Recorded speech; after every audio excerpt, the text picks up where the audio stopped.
Hi there, and welcome to Be a Global Citizen, the podcast that explores the concept of global citizenship through the lens of value-creating education.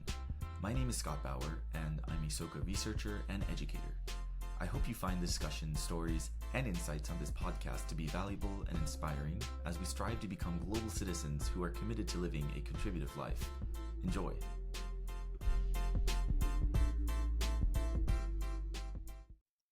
Hello, thank you everyone for joining. So my name is Ryan Hayashi. I'm based out of Chandler, Arizona, currently working as a high school math teacher. So been doing that for the past 13 years at a couple of different schools in southern New Mexico, Mesa, Arizona, and now Gilbert, Arizona. And so, yeah, I'm into humanistic education. Again, I've been teaching mostly high school, a little bit of middle school math, and also currently studying in a doctoral program in value creating education for global citizenship out of DePaul University. So happy to be with you here today. Well, I'm so happy to have you, Ryan. Thank you so much for joining me on the podcast. It's always wonderful to connect with fellow teachers and also fellow graduates from not only soon to be DePaul University with your PhD, but actually Soka University of America, where we both did our undergrad. And I wanted to call out, we go way back, right, to those undergrad years. I was a first year student and you were a fourth year student. And so you were like my senior. And I'll Right. say, your passion for education was very evident back in undergrad. And you also had this incredible talent and, like passion for spoken word that always like impressed me. And you still do that to this day. I know you didn't mention that in the short, intro, but you're just a man of many talents, and I think you bring that into the classroom as evidence of the humanistic teaching that you really care about the students, and you bring your humanity into the class, I guess is what I'm trying to say. So I'm excited to hear about like how you got so interested in education in the first place, what led you to want to become a teacher, and teaching is not for the faint of heart. I've heard from many, they'll start maybe first year, maybe they'll last up until their second or third year and decide no, and they quit, or they move on, right? And you've been at this now for 13 years, and you've been in various different educational contexts, both public schools, right, and now in charter. So yeah, you've seen a lot, and I want to hear more about that. So, I'll pass it over to you now, Ryan, to kind of share from however far back you'd like to go. What were some of the major influences and some of the big milestones on your educator journey? hmm Okay. Yeah, sounds great. Thank you so much for the opportunity and the introduction. So, yeah, I mean, honestly, I never wanted to be a teacher, never saw myself going down that path earlier in life. It was really my experience studying at Soka University of America that really sparked that interest. And I'd always done well in school, growing up, elementary, middle school, high school, gotten good grades. But it was never something I was like truly passionate about or that I really loved. It's just something that, I did trying to do well and get good grades in school, which I did. But it was really experiencing this philosophy of education at Soka University that really changed my life, honestly speaking. And yeah, I'd gone through a really tough time in high school and into some personal struggles and got through that and had the opportunity to go to SUA. They offered me an amazing scholarship, which was really clutch for me because my family was really in a tough place financially. And when I got there, um, especially my first year, my freshman year there, the education system, the environment just helped me blossom in my life in so many ways that it's difficult to really put words to. But some people may be familiar with SUA. It's a very small school, a lot of international students. And so just being there with so many students from different cultures, different backgrounds was very powerful in and of itself. Um, all the students, the teachers, everyone had such a very strong desire to use their teaching and learning to really make a difference, really make the world a better place, to contribute in some way to the world, which It's not something I'd experienced before. There's so many people who are really driven to make a positive change through what they're learning and through their career, through their path. Of course, you see it here and there, but to have a whole environment where everyone was on that same page was really so refreshing. Um, you know, yeah, I mean, built really strong relationship with the teachers who really cared for us. I really benefited a lot from the interdisciplinary approach, of the university, studying many different things broadly within the field of liberal arts, humanities, and just really starting to see the connections, you know, how literature connected to economics, which connected to history, and how it's expressed in the, written word and even creative mediums. And just seeing those connections really, helped me broaden my worldview so much. And of course, many other things came later, like studying abroad in Japan, which that was a huge, beautiful learning experience in and of itself. And even other opportunities like extracurriculars, like we had this club called Hip Hop Congress where we would do like open mics and held different concerts. It's through that I really started writing spoken word poetry, writing hip hop music, and yeah, just really finding my voice, my ability to express my heart, through poetry and music, which was the first in my life, an amazing opportunity. And so all that to say, that first year, my freshman year of college at SUA, really changed my life. And I felt myself tapping all these possibilities, capabilities, these potentials, start becoming more confident in myself and making more friends and confident in expressing myself through the poetry and, finding a passion in what I was learning for the first time, not just being good at school, but actually really finding it meaningful and that passion, being sparked. And so within 1 year, I just felt like I just had developed so much. This environment, this education helped me grow so much, just in that 1 year, that it really sparked an interest in education as a whole, and particularly in the educational setting or philosophy that I experienced at Soka University of America, SUA. And so not only was I interested in education, but I really got interested in Soka education, also referred to as value creating education, specifically coming out of these Japanese educators, Makaguchi, Toda, and Ikeda. So really started delving into their writings. We had an education club at that time, Soka Education Student Research Project. So we would study these things together, discuss, and even hold like academic conferences. So these were like full scale academic conferences, inviting different scholars, educators, not only from California, but across the country, even across the world. They were international, very professional conferences run completely by undergraduate students. So it was a lot of work, but it was just always such a beautiful weekend where everyone would come together, sharing different experiences, teaching, learning at all different levels, and really just trying to push towards this more progressive, more, humanistic style of education that can really help people grow and develop in their humanity to create value, to make a difference. And so that was a huge formative experience, just participating in those conferences, meeting so many educators from different walks of life, different cultures, different parts of the world, which added just fuel to the fire. And so yeah, that's kind of what really sparked my interest in education and my desire to become an educator, after graduation. And so that's what sparked it. And then, I could go on after that, but I don't know. You want to pause there? Yeah.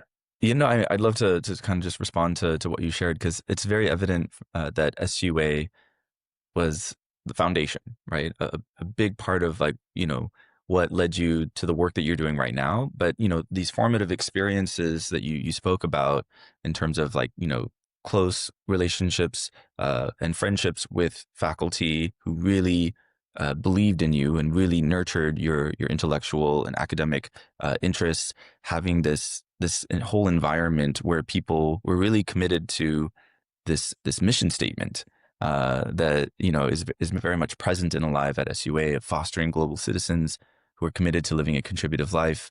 You mentioned about a study abroad in Japan, and then Hip Hop Congress. So there's so much about, I think, the whole environment really kind of being attuned to the one individual, the one student, and how they can truly tap into that vast potential that they have.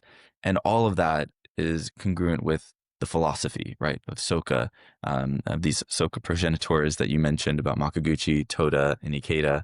And you know, I just really resonated with everything you said, because I had a very similar feeling of like, wow, I received so much. And then, you know, you didn't frame it in this way, but I would imagine it would probably ring true that for everything that you'd received, there's now this feeling of you want to like give back in some way, right? Where now you're in a place where you really want to contribute, because of how overwhelming that feeling is of like, wow, you know, people are really taking care of me. People are really looking out for me. People see my potential, even when I think as young people, we don't see it fully ourselves. And that's always, I think, the struggle. But, you know, I wanted to maybe ask a little bit more about the student teacher relationship. And I also wanted to ask about the club scene, because Hip Hop Congress was like such a big piece of it. And I had mentioned it even earlier because I said, oh, wow, you know, I always was inspired whenever you'd get up onto the mic and then you'd share like a spoken word. I feel like, yeah, those two would be really great examples. If you can maybe speak in a little bit more detail, that would be really great. Like how do those two things, the student teacher relationship and the club scene, allow you to really understand what humanistic education is all about? Yeah. Yeah, absolutely. So yeah, I mean, professors were really incredible. I think part of it is just the, really small size of the school, student to teacher ratio. I had other friends went to other colleges where, you're in a lecture hall with hundreds of other students. Professor may not even know your name. You definitely don't have any type of personal connection. So yeah, I mean, I think it's part of the virtue of being a small school. Yeah, being in these classes with 10, 15, 20, 25 people, everything is very discussion based, dialogue based. You're not just memorizing some facts for a test, but you're really pushed to share what you think, your opinion, your point of view, back it up with evidence, and you're hearing other points of view, other interpretations, people from different backgrounds or cultures sharing theirs. So it's really a genuine dialogue in which you're really able to pursue a question or a topic through many different lenses, perspectives, hearing so many people's voices led by the professor. So I think even just that in itself, the small um, environment, the focus on one to one small group dialogue, um, to me, there's nothing that can compare to that. And then, of course, I was building these, amazing relationships with professors. They knew who I was. They knew what I was passionate about. Meeting with them one on one. They give me personal feedback on my thoughts, on my essays, on my writing. And so many of them truly, truly cared. Even inviting us out. Serving as tea as we're talking about Chinese literature, or maybe at the end of the term, or some huge project. Even inviting class out, even to their home, or just really doing whatever they could to support and care for us. I think that's just something that's rare these days. Um, Educators who truly care to that level and truly make effort to make that type of one-to-one connection. So that really helped. And yeah, these individuals were just super passionate, drawing connections across disciplines, just really inspiring individuals in terms of their pursuit of learning. So that was a huge influence for sure. Um, and yeah, in terms of the club scene, so yeah, I think as I mentioned, Hip Hop Congress, that was big for me. I mean, all these, clubs are student led.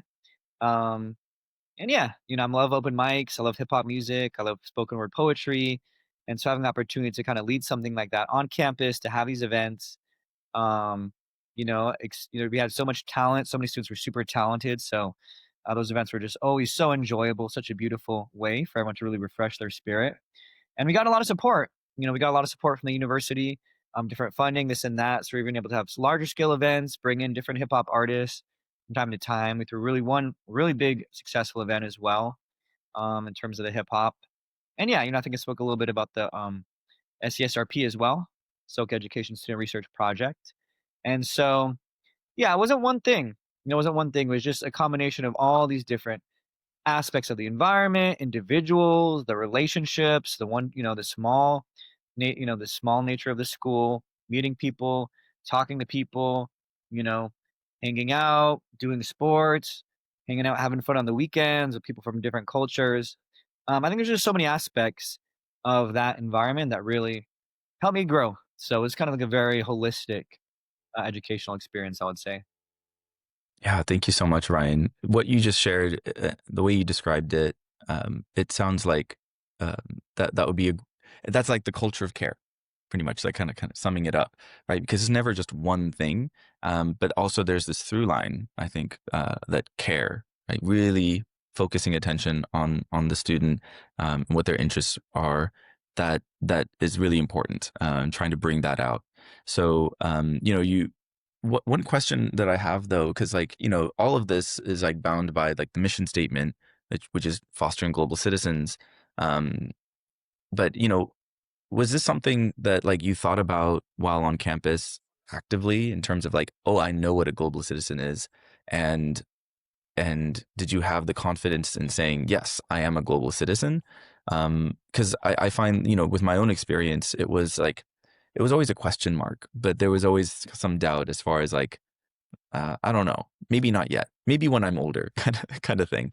Um, how did it land with you when you were a student there? And what about like the kind of progression from like entering in as first year to then as a fourth year student? Did that conception of global citizen change? Hmm. Hmm. Yeah. Yeah. I mean, honestly, I don't think like I don't think it was that conscious or something on the top of my mind. I don't think I was ever asking myself like, am I a global citizen or am I living up to this? I mean, there's times we talk about it, the concept and stuff like that. But yeah, for me, it was more like a subconscious, implicit, gradual thing where I was just trying to grow, develop, and expose to these different students from different cultures, going to different events with different cultural performances, learning different things in different classes about different parts of the world, different histories of, different parts of the country, especially study abroad, going there, just learning another language, being in another country in and of itself is just such an eye-opening experience, just traveling in general, especially if you're living there for 3 to 4 months, and just exposed to completely different worldview, mindset, perspective on life, culture, just the way that people view the world, live their lives is just Japan is so different than the United States. So it was more just like I was going through those things, experiencing, and all of that was helping like me grow, help me push my ideas, challenge my ideas, getting exposed to different perspectives, developing it. So I don't think it was like a conscious thing of like, oh, I want to be a global citizen, or am I, yes or no, or have I reached it?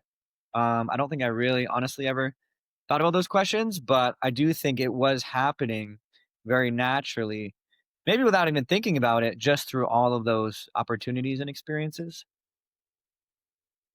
Yeah, thank you for that very honest reflection on it. Because, yeah, it just kind of became like the water that was all around you, right? And all of these kind of like nutrients through the experiences that you had, and kind of being able to cultivate a deeper sense of appreciation, I would say, right? Of like, wow, I'm able to go on a study abroad to Japan and experience something like this, or wow, I'm able to take the lead in organizing a conference about something I'm really passionate about, like Soka education, and being able to see the effects that that has on the community, right? Knowing that you're contributing to that community, in a way. Yeah, maybe the point wasn't to kind of put labels on it or to make it overly intellectualized, but through that process, just growing as an individual. Maybe that was the whole idea. Because I felt very similar too, and just kind of not really knowing, but definitely having this sense that like so many things are shifting in my life, and I'm growing at a rate that I hadn't anticipated before. And then we go through these 4 years, that wonderful years, I would say, for myself, and then also from what you shared, it was really positive, and very foundational. And then we go out into the real world. So this kind of like bridges now like the story of like, okay, from setting off, on this like platform, launching into like the next steps, in terms of like starting your career. Could you maybe share like how, um, yeah, the reality of like what you experienced as far as Soka education at SUA contrasted, or maybe was similar to other educational contexts that you found yourself in as a teacher? Hmm. Yeah. Yeah, it was a stark contrast at first. That's real. So yeah, I decided to do this program called Teach for America, which selects recent college graduates who've done well and gives you a short training and places you in a very difficult, high need community. Which is a program that's actually quite controversial, and many people are against it, to be honest. So my experience was I did it. I had this one, got accepted, through a lot of challenges that happened along the way. Somehow I actually should have been uh, dismissed at all three levels of the interview process, but something crazy happened all three times. So somehow I got accepted, even though I shouldn't have. Um, and I got this 1 month training in like Phoenix, Arizona. It's a crash course how to be a teacher. And my intention, my prayer was really to go to a place where I could really contribute the most. Going back to what you mentioned earlier, I think because I'd received such an amazing educational opportunity that changed my life, opened so many doors and avenues in my life. On a full ride scholarship, when my family had no money, I really felt a lot of appreciation. So my intention was basically to repay my debt of gratitude. Everything I'd received to be able to really pay it forward, pay it back. And put it simply, to give other young people the same type of educational experience that I had received. So that was my intention. That was my determination. And so that's why I was really, praying and hoping that I, could go to a place where I could really contribute the most, you know. And so what happened was I got placed in southern New Mexico. I got placed in the subject of math, even though I wanted to be an English teacher. I studied humanities. I was all about literature, poetry, philosophy. But they had a very high need for math teachers, and I had scored high in the math test, so they asked me to support with that, which I didn't really want to do at first. But I talked to someone I respect, and they encouraged me, like, why don't you use everything you've learned in the liberal arts and humanities to connect it to math, to teach math in a way that's a little bit more meaningful, or create a different approach. And so I decided to go down that path 13 years ago, and I was originally placed in southern New Mexico, which at the time was like ranked 50th out of 50. It was like the lowest, last ranked state in education due to a lot of the poverty and funding issues. It was like in southern New Mexico, right along the border with El Paso, Texas, Ciudad Juarez, Mexico. There's a lot of issues with poverty, just a lot of challenges in the community, challenges with immigration. It's right there on the border, poverty, just a lot of drug gang issues. Of course, many positive aspects of the community as well. Beautiful, beautiful culture and community, but definitely some serious challenges, just honestly speaking. Um, Nearby in Ciudad Juarez, Mexico, had been like a site of a major site of the Mexican drug war. Just in recent years, when I got there, had been the most dangerous city in the entire world, and I think it was 2010. A lot of murders, just a lot of crazy stuff going down. So most of my students were immigrants whose families had fled from that type of drug violence. So yeah, and so it was a lot of struggles in the community. Um, and so I got there. I was placed in an alternative high school. So this is for basically a school where all the kids in the other three major high schools in the school district who got kicked out for drugs, gangs, fighting, failing too many classes, dropping out, teenage pregnancy, having a baby, all these different personal struggles, were sent to my school. And so these kids, this was like their last kind of chance at life, last chance to have a chance at graduating from high school, going through lots of different challenges. And it was just really intense. And but was surprising to me is actually the students were actually wonderful. I mean, yeah, they were rough around the edges, some horror stories with them as well, but it was actually the adults who were the most disappointing and horrible people. Um, yeah, I don't like to judge, but I mean, just honestly speaking, I got there, it was me and one other math teacher, my mentor teacher, and he just, was this guy who's just super racist and talking about how, these kids are all just Mexicans. They're never going to amount to anything. They come from these shitty, broken families. They're all just drug addicts. They're never going to get anywhere in life. And that was like my, training 101.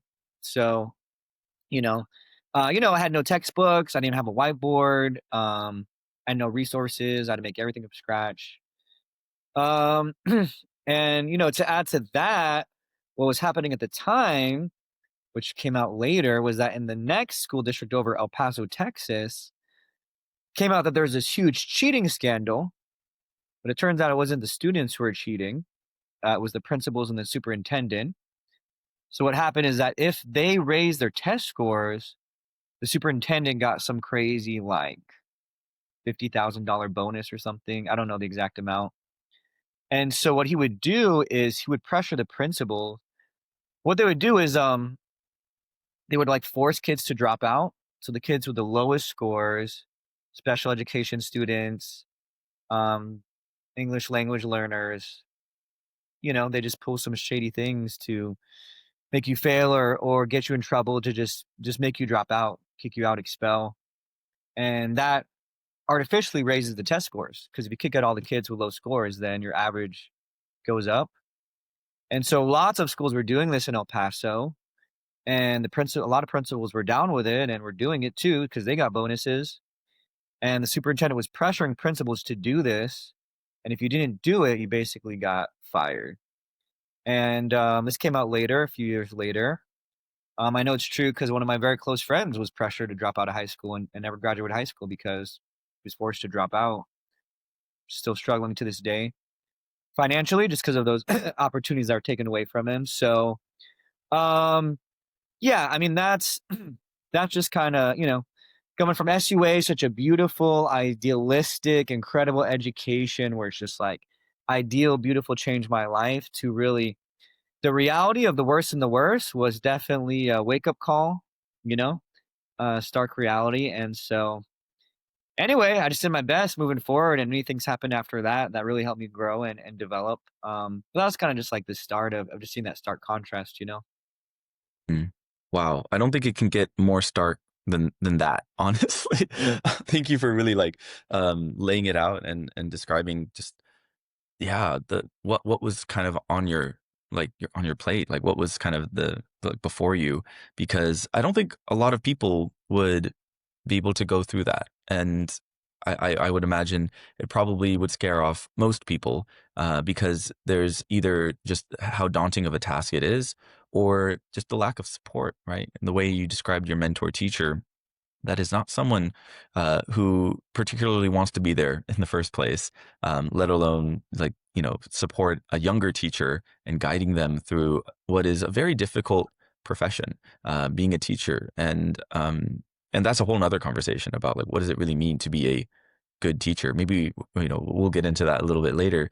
But yeah, like, so you're still a teacher, so obviously, you weathered the storm, but was it about just kind of getting through it, or what was the outcome like before you left? Because you're no longer at that school, so I'm just curious, like like yeah, so what did it take to be able to like grow as a teacher amidst a seemingly kind of like impossible, environment that is, by all accounts, just not set up to succeed. Yeah. Yeah.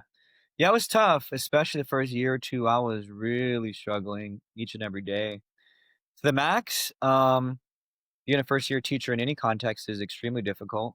You can ask anyone who's an educator and they'll confirm that. And especially, with very little preparation. Again, it was just 1 month crash course, especially when you're in a very difficult circumstance like that, where the students are, you're trying to teach them algebra one or geometry, but they're, like a fifth grade math level, so there's, of course, many challenges. But yeah, I think, the first year was just getting my bearings on the basic skills of teaching, especially classroom management. Because I realized like it doesn't matter how great your lesson is if no one's listening or you don't know how to deal with, you know, misbehaviors or and stuff like that, then it really doesn't matter. So I mean the first year I really had to learn how to manage a classroom, which is a whole skill in and of itself. How to call things out when they're wrong in a respectful way, providing consequences and, you know, being warm but firm is a whole skill in of itself. So that was like the first year. after that, and then through that process, I realized, like, even though I couldn't really blame my students, I realized what was happening in my environment was a reflection of myself. So yeah, I mean, they're going absolutely crazy, but it's because I didn't know how to manage a classroom. So, I take some ownership and really just try to polish my own skills. Eventually that improved. And then it kind of got to the content where I'm like, hey, this kid told me the only reason he comes to school is because this is the one place where he can get his one meal for the day. I'm trying to teach him about, graphing linear equations and slope and this and that. So it was just I had originally taught just math the way I was taught, this very, direct instruction. I'm gonna give you the facts, I'm gonna show you how to do it, just repeat it, follow the procedure. But it just wasn't working. My students had already failed in a traditional academic setting. Um, yeah, it just wasn't work. Not only was it not working, it was not meaningful to them, and it wasn't meaningful to me. Came a point where I'm like, why am I doing this? Why am I teaching kids this abstract math when they're struggling to just survive? Their mom just got deported. Like, I lost my sense of purpose for a minute, but just trying to move through that, keep growing, keep building relationships with my students. My Buddhist practice helped me a lot, just to be in a high life condition, mind state, positive perspective each and every day, which was a battle.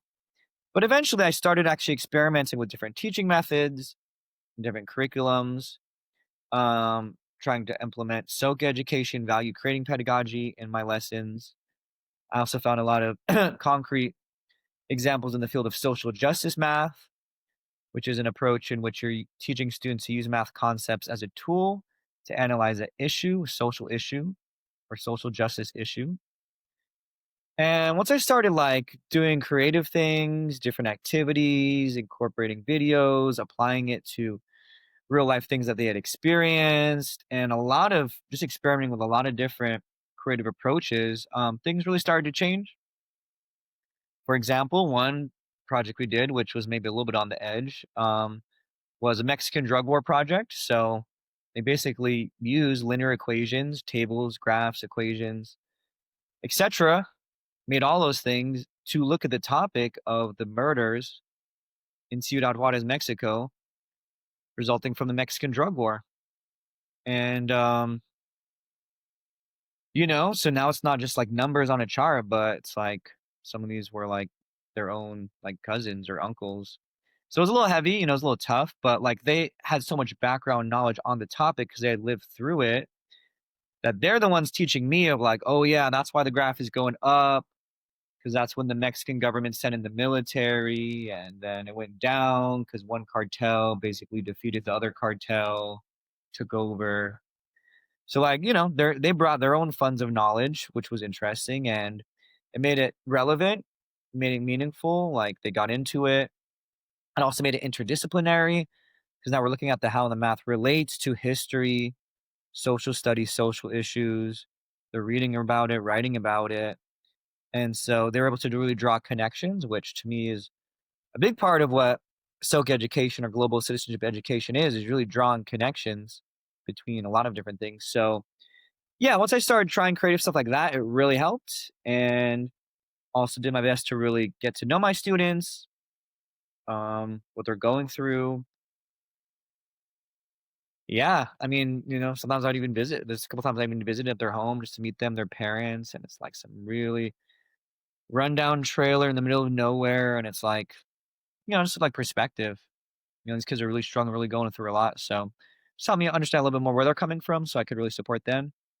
The last thing I'll say is, yeah, it was tough. It was tough. But, through all that, I was able to weather the storm. And I think the criticism of Teach for America are valid to some extent because even though there's 25 of us in southern New Mexico, after 5, 6 years, I was like the only one, maybe out of two. I think I was the last one that was still teaching after 5 years. So, you know, which again, I don't blame my colleagues. Like it was hard, being thrown in a very difficult situation with little preparation. Like I don't blame them for leaving or quitting. Like I'm kind of set up, not really set up for success.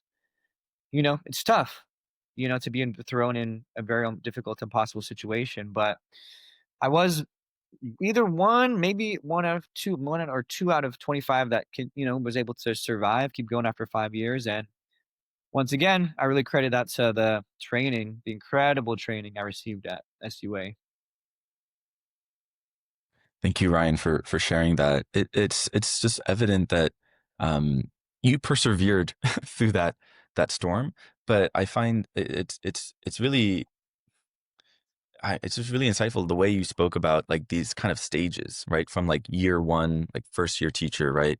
And then kind of just being completely, in like this chaotic kind of environment of, well, what's going on? There's this frenzy of like, students doing this and that.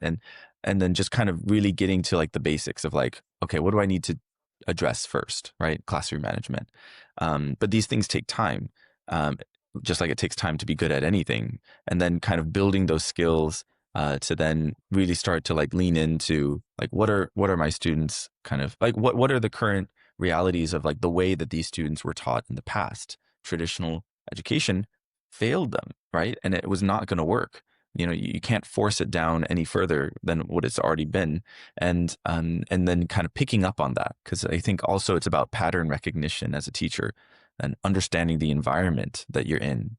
Um, and then from there, you were talking about this creativity that was starting to kind of emerge and pick up steam of like, hey, these students know a lot already, and how can we draw on that and make it meaningful? And I think that's a key word, meaningful, making it relevant, and having them understand that they have a lot to teach you as well, not just you having a lot to teach them.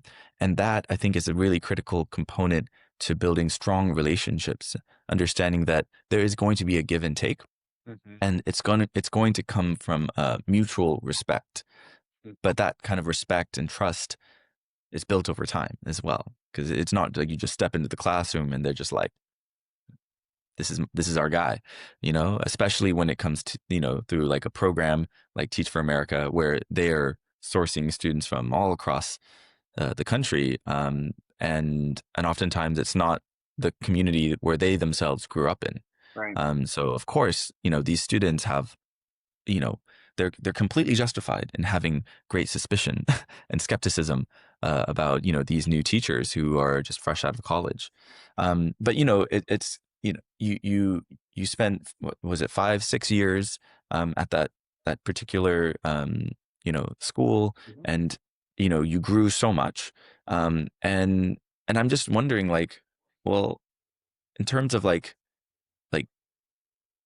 being a teacher, like what was, I don't know, like what is it like, emerging from a storm like that as a teacher? Did you kind of like, feel like at the next school that you were able to just, it was like just a complete like linear graph just continuing to go up? Or did you find like in the next environment that I would imagine was probably, each school is unique in and of itself. But like what was like kind of like your next challenge, I guess, in terms of like how you wanted to continue to like cultivate this approach to teaching, bringing in your background in the humanities, and now applying that to math, but to new students, like a new group of students. So maybe to speak a little bit about the next kind of like transition in your teaching career. Absolutely. Yeah. Yeah. So I think coming out of that challenge, even though it was so difficult, I felt like it was really, really great training. Um, and yeah, I mean, it was super tough, but I taught students, I mean, who didn't speak English. I'm teaching them broken Spanish, trying to teach kids high school math. We're at an elementary school math level. So it was super tough, but it really pushed me to be able to challenge those type of things. And, I think even Jose Toda, one of the progenitors of the Soka education philosophy, shared something similar that, when you can really teach students who are struggling the most, where everyone kind of just casts off as, gives up on, it's like, then at that point, you can really teach anyone, you know? And so even though it was super tough, I felt like it was really great training, supporting students, one, who had a lot of personal issues going on outside of the classroom, and two, a lot of academic challenges being super far behind. And so I do think it provided me with really great training, really good foundation in being an educator, just being in that very tough environment. So yeah, after that, I moved to Arizona for some personal reasons. Started teaching at a more very typical traditional public high school in Mesa, Arizona. Very big, couple thousand students, a really huge school, a lot of teachers. And so yeah, that was a beautiful experience as well. Being in somewhere where actually there are resources, there is technology, there are other competent educators who have been doing this for a while, who can share ideas with me. Um, that I learned a lot from that as well, from that environment. Being given the resources, especially the technology to try something new, and just training from again, just individuals who had something to offer and it could, I could really seek from. So that was kind of my first time being in that environment, which really helped. And so I was at that school for another 6 years, teaching a lot of different high school math courses. Um, and so it was a truly beautiful time. Um, I struggled a little bit just kind of in the very big school environment, with 2,000, nearly 3,000 students. Just such a big school. Had a lot of students, 30, 35 students in my classroom. So again, did my best to build the personal connections, but when you got 35 kids in your classroom and an hour and, you know, some content to cover, it's a little difficult sometimes to find the time to really build those personal connections. So it was a little bit of a challenge just being at a really big school. But yeah, that was a beautiful experience where I really felt like I learned a lot as well and just really enjoyed it. And then more recently, I started teaching in a charter school network called Great Hearts Academy, um, at a school in Gilbert, Arizona. And so the reason I applied for the school is because it's very aligned with my own personal values on education. And so they have a classical model of education, meaning the students study a lot of classic works of literature. They're reading whole books, cover to cover, like really great classic books from a young age all the way through high school. Also smaller classes, 20, 25 students. They do a lot of dialogue, a lot of seminar, kind of like I experienced at SUA. They got a really beautiful program called Humane Letters, where it kind of combines the history and the literature together. So giving that interdisciplinary approach. And so yeah, they're really focused on fostering students not only with sharp minds but a great heart, and which means strong character. And yeah, just helping students develop virtues and strong character in addition to intelligence. I think is oftentimes lacking in public education or education as a whole. They focus on, yeah, helping students pursue truth, beauty, and goodness. So again, values that I connect with a lot, and so that's the reason I went there. Even their approach to math is really interesting. I'm teaching geometry, so it's through this classic text, Euclid's Elements, ancient Greek mathematician, and it's interesting. It's like really great development of their logical skills and in a very kind of well connected, conceptually integrated way in which they're basically not just using these math skills, but like starting with basic facts, proving the next one, using what they know to prove the next one. It just kind of builds and builds and builds. And we're able to really see the connections between the ideas. So it's a really great training in problem solving and deductive reasoning, thinking logically. And so, yeah, through reading an old text, so it's almost even like a literature class in some reading this old, classic textbook. And so, yeah, that has been really, really wonderful. Yeah, I mean, I just felt like I taught like a school that was just like really struggling at the lowest of lows level in terms of resources and opportunities. Then I taught like an average school, maybe a very typical public. And the school I'm at now is actually a really great school. The students are wonderful, really great teachers. The admin is super supportive. Best teachers, best admin I've ever worked with, and the students are just phenomenal. It's very diverse. They're from many different countries, even different countries around the world. Very sharp, very, very, very intelligent young people. But not only that, they really do have strong character, which may not be entirely due to the school. I'm sure it's probably because they have great families and who raise them with really great values and stuff like that. But yeah, just genuinely like respect worthy. Say thank you. Just really great people with great hearts. And so to also be exposed to that, be in an environment, well, now I'm not the only one who has this idea of helping students develop their humanity, but that's like the whole school. That's the whole values. They're trying to implement it in the way the school runs. The other teachers on the same page. The families and students are mostly on the same page. And now it's like I can really learn from everyone else and do it in a cohesive environment. It's really just taking it to a whole new level. So I really appreciate, this new opportunity, this new school I've been at.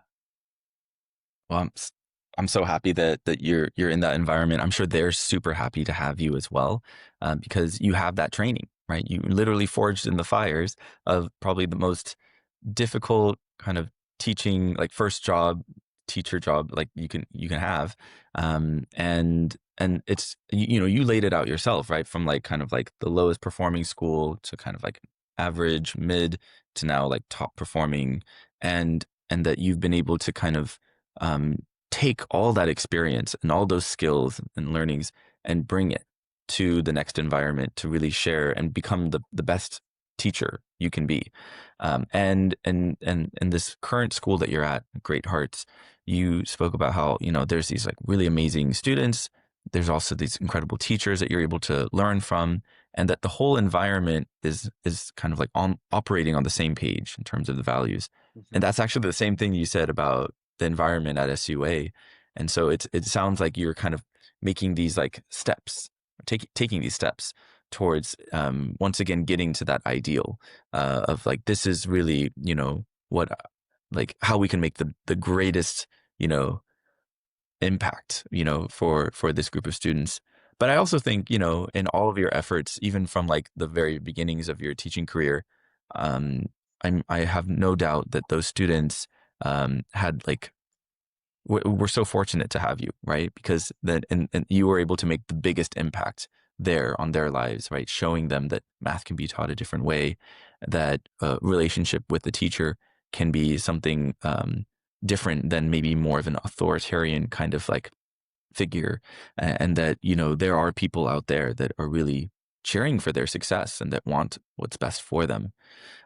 So this next question I have, because now you really laid out like in three wonderful chapters of your teaching career, how you've been able to grow as an educator, and that in a way you didn't have to like sacrifice your own values, right? That you really were trying your best to make the most of every circumstance and apply what you learned at SUA in terms of what it means to be a Soka educator. So you talked about like at SUA, global citizenship was not something that you explicitly talked about, or maybe it was talked about, but only for very brief or specific occasions. It was just the water around you, right? that you were exposed to.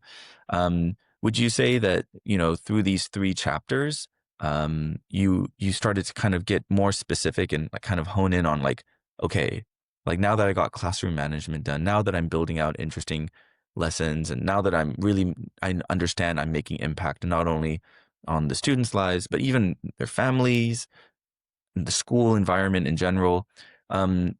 Was there like a particular moment when, there was maybe a crystallization as far as how your work relates to fostering global citizens specifically? Could you maybe speak to that and unpack what you mean by a global citizen as well? Yeah. Sure. So, yeah, I mean, for me, global citizenship has a lot to do with drawing connections, seeing relationships. Um, in one way, I think it's, seeing how your own life really connects what's going on in your local community and how that connects to what's going on in your country. And then, how that even connects to what's happening across the entire world, globe. Could be socially, could be in terms of environmentally. And so to me, my understanding of global citizenship is just really seeing those connections. How our life is connected to everything going on around us, from the small all the way up to the big scale. And how everything going on around us in the world or in our country, in our community, is also connected to our own life and daily experience. And, I believe those connections are real. So it's not really whether they're connected, it's just whether you realize it or not, whether you can see it or not. And so, that's my understanding. And so I think, there's been different moments in my teaching career where I felt like, yeah, there's been maybe a certain project or lesson that really was a good example of that. So, for example, I think that Mexican drug war project I mentioned a moment ago was really good in terms of helping us realize, like, hey, this crazy Mexican drug war that's going on that like really caused so much suffering for my family, people I know, is connected to these larger issues. Maybe it's connected to the fact that a lot of people are struggling with poverty. And so for some people, maybe going into this drug crime war is like the only opportunity they have, which is not an excuse, but maybe if they had some other economic opportunity, maybe they would have some other choice to choose from, and then, I mean, you're thinking about why is it people that's, certain people in certain countries, don't have that many economic opportunities. And how does that relate to even global forces? Like, for example, the relationship with the United States and Mexico, the different trade agreements we create through things such as NAFTA. And so it kind of goes on, but you start to realize, like, oh, some crazy trade agreement called the North American Free Trade Agreement has some connection to like my uncle that got murdered. Which again, it's sad, it's heavy, but those connections do exist. And I feel like once you start seeing a broader, more holistic, you know, view of reality, you understand your life in the world better. And you understand like you also have the power to change it. Things aren't inevitable. They're just a result of a lot of causes and effects and relationships. And so that was one example. Another one which wasn't my creation, it was from a social justice math project.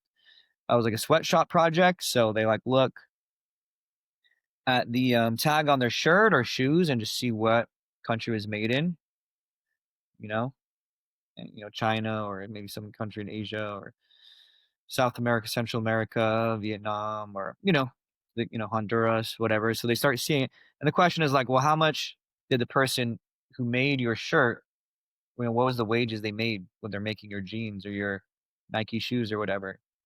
And so they do the research and they watch this documentary called China Blue about these like Chinese girls working in a sweatshop to make jeans. And they see like, whoa, these are the type of struggles that people go through who are made the clothes that we're literally wearing right now. And it turns into a whole math project. They make a table, they make an equation, they make a graph, this and that. So it's like linear equations is the math concept in algebra 1. And there's a lot of other examples, but again, to me, I feel like that fosters a mindset of global citizenship because you realize like the shirt on my back, what I mean, was made by some girl in China making 12 cents an hour who had to like leave her family, and everything she knew behind because it was the only opportunity she had. She's like getting abused, and this and that. And again, some of it's a little heavy, but the world we live in is a little heavy, and it's not only the negative things too. I mean, I think there's a lot of ways we can show like, hey, the positive relationships are ways, we're supported by through so many connections as well. So it doesn't have to go so much down the critical lens like some, people do. But point being is like, they start to realize, hey, the math connects to my shirt, connects to China, connects to this girl, and you just start seeing the connections. And for me, that's what a global citizen is, just realizing how your life is connected to so many different things that you may not even be aware of. Yeah, I hear you, man. And I totally agree. Those connections are so important to be able to see that. And then also to feel empowered enough to take actions so that you don't feel like, the victim that, oh, there's no point. And, I'm just kind of swaying in whatever direction the wind or the storm is kind of blowing. Right. But I think, for them to make it personal, for them to then understand, no, this is actually something I can get behind and allow them to then build that sense of, urgency of like taking action that I think is so important for young people, especially now in the kind of society that we live in where everything kind of just points towards apathy and indifference. Right. That what's the point, and that's when, that's kind of the place where I think a lot of young people find themselves in. And that's the teachers being on the front lines to really address that and provide them that hope that is so needed. So thank you so much, Ryan, for sharing that and for just really opening up about this educator journey of yours that was by no means easy whatsoever, but you've been able to transform so much through that process, including the lives of many students, young people in general. So it's just incredible that you're still doing the work and that you're now doing a PhD on top of that. And really, whatever that next step is, even at Great Hearts, maybe it's within the school or maybe there's another step beyond that. Undoubtedly, I think this ideal of what you experience at SUA is now within your reach, and it's going to take a lot of other capable, incredible educators to also join forces with you, so that can inspire more, and then that's the kind of cause and ripple effect that we're wanting to see in the world. So, this kind of brings us to the last question, and it's a question I ask all my guests. Do you have any book recommendations, movie recommendations, any recommendations that you'd like to share with the listeners? Yeah, I mean, going off this topic of global citizenship education, the book recommendation I would like to make is The New Human Revolution. Story of this grassroots movement of individuals, really trying to contribute to world peace, their own individual inner transformation based on the practice of Nichiren Buddhism. Written by a man named Daisaku Ikeda, who some listeners may be familiar with, maybe not. Buddhist leader, Soka International, who traveled the world really working for peace.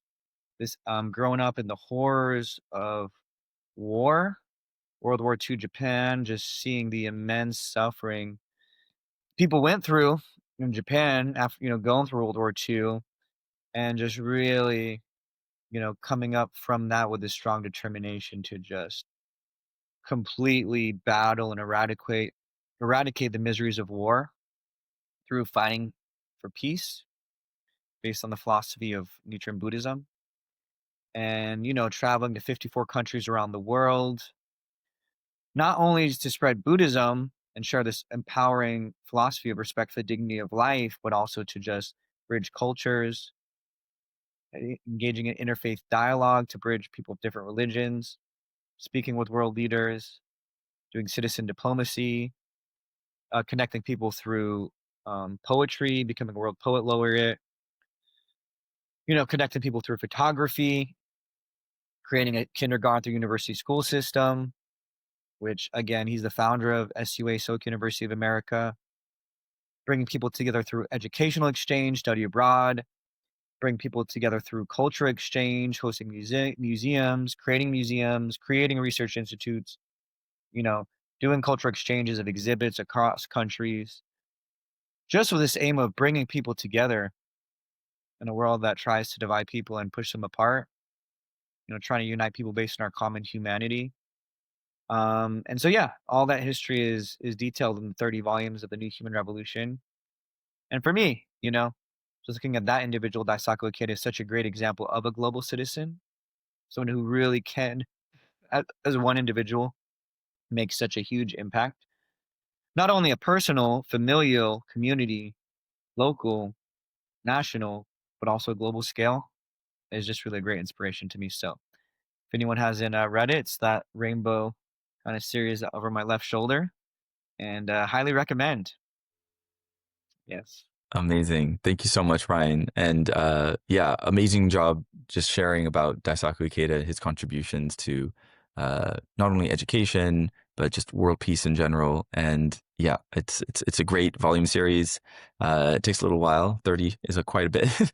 But yeah, everything is there in terms of what does it take to really make that impact? And what does it mean to undergo that inner transformation that you were talking about and truly step into those shoes of being a global citizen? So this has been so wonderful, joyful conversation, albeit right with the challenges and difficulties that you shared about, your teaching experiences. But I just really appreciate you taking this time, Ryan. And yeah, I wanted to give you like just the last couple words. Any final thoughts or send offs as we kind of wrap things up?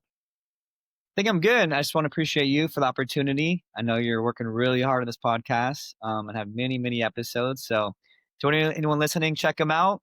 I appreciate the opportunity to share my story, and thanks for shining the spotlight on me. But as you mentioned, there's just so many individuals doing this work that you've had the opportunity to interview and really, put the spotlight on their stories as well. So thank you for making the effort to really document this. I think it's important history, and anyone listening, please check out the other episodes. There's so many amazing individuals Scott has really had the opportunity to connect with. So thank you so much for the work you're doing. I really appreciate it.